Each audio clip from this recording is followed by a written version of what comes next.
هل يمكن لرفة جناح فراشة في قارة أفريقيا أن تغير مسار التاريخ في قارة آسيا؟ وهل سمعتم من قبل عن نظرية أثر الفراشة؟ هيا لنعرف القصة. علمياً بدأت القصة في عام 1961 مع عالم الأرصاد الأمريكي إدوارد لورنز ونظرية الفوضى، حيث اكتشف لورنز أن أصغر تغيير في المدخلات يقود إلى نتائج كبيرة وهائلة في المخرجات، فنشر مقالا بعنوان هل يمكن لرفة جناحي فراشة في البرازيل أن تتسبب في إحداث إعصار في تكساس؟ يقول جيمس جليك في كتاب نظرية الفوضى إن أثر جناح الفراشة جعل عناصر بسيطة نسبيا من الطقس تضاعف الأخطاء في النتائج. وطبعا هذا التساؤل أعاد النظر إلى البديهيات التي كانت موجودة ل3 عقود تقريبا في مختلف العلوم. فمن الجدير بالذكر أن قوانين الفيزياء التقليدية قد تغيرت بعد الحروب العالمية، وظهرت فيزياء الكم أو الكوانتم ونظرية النسبية. طبعا هذا أدى إلى انبثاق الوجودية الملحدة والبنيوية والتفكيكية في الفلسفة والأدب كصورة من صور التمرد على الموجود. وقد بني على نظرية الفوضى أن الرفة الأولى لجناح الفراشة أو التداعي الأول للسلوك أو الشعور قد يتحكم في التوالي. وفي ورقة علمية رائعة للدكتور غسان إسماعيل نشرت بمجلة جامعة القدس المفتوحة ربط ربطا عبقريا الأدب بنظرية الفراشة، بداية من آدم وأول لذة أو سميها استجابة للوسوسة الشيطانية أدت إلى تحول مسار الجنس البشري من الجنة إلى الأرض، بعد ذلك أول جريمة قام بها ابن آدم واستمرار القتل بعدها إلى يوم الدين. كل هذه كانت رفة جناح فراشة. واتفق أو اختلف مع هذه الأمثلة فهي تصور لحدوث شيء ثم استمرار الأثر، كأول آية مثلا اقرأ باسم ربك الذي خلق، انتقال للعرب من حيز اللغة الشفهية إلى اللغة الموثقة أو المكتوبة. بعد ذلك ربطها الدكتور غسان ربطا عجيبا بتدمير الحضارة العربية في القيروان بتونس. ففي زمن الخليفة الفاطمي المستنصر بالله كان والي تونس آنذاك المعز ابن باديس، الذي أوقف الدعاء للمستنصر ودعا للخليفة العباسي مجددا، وهذا جعل المستنصر بالله يستعين بقبيلتي بني سليم وبني هلال لاحتلال القيروان وشمال أفريقيا، وكان هذا بشيء بسيط، دينار وناقة.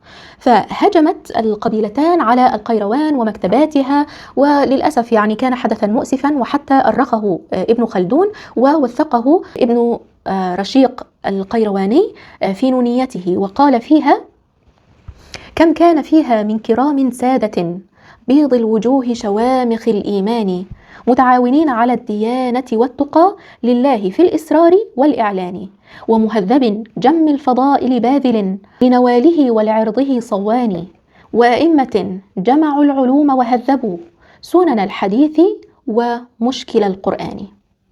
طبعا نحن هنا لسنا بصدد الحكم، ولكننا نتساءل كما تساءل الكاتب عن صاحب رفة الفراشة ابن باديس الذي استل الدعاء فاستل ملكه وصار ملكا بلا ملك، أو المستنصر صاحب الشدة المستنصرية التي نعرفها الذي دافع عن حكمه، وكيف حولت السيرة الهلالية المشهورة هذا الهجوم إلى بطولة في تاريخ الأدب الشعبي أو في الوجدان الشعبي.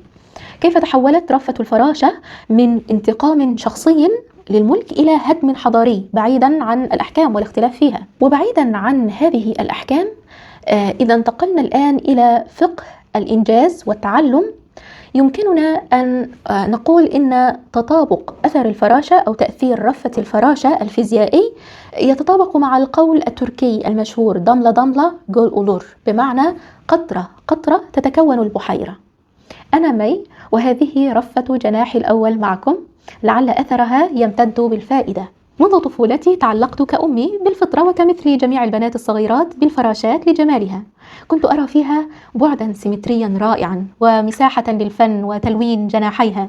كنت كالصياد صائدة الفراشات، أطير فرحا بكل فراشة أحصل عليها في أي شيء. أكتب اسمي بالإنجليزية بنقطة على هيئة فراشة، واسمي بالعربية بميم على هيئة فراشة.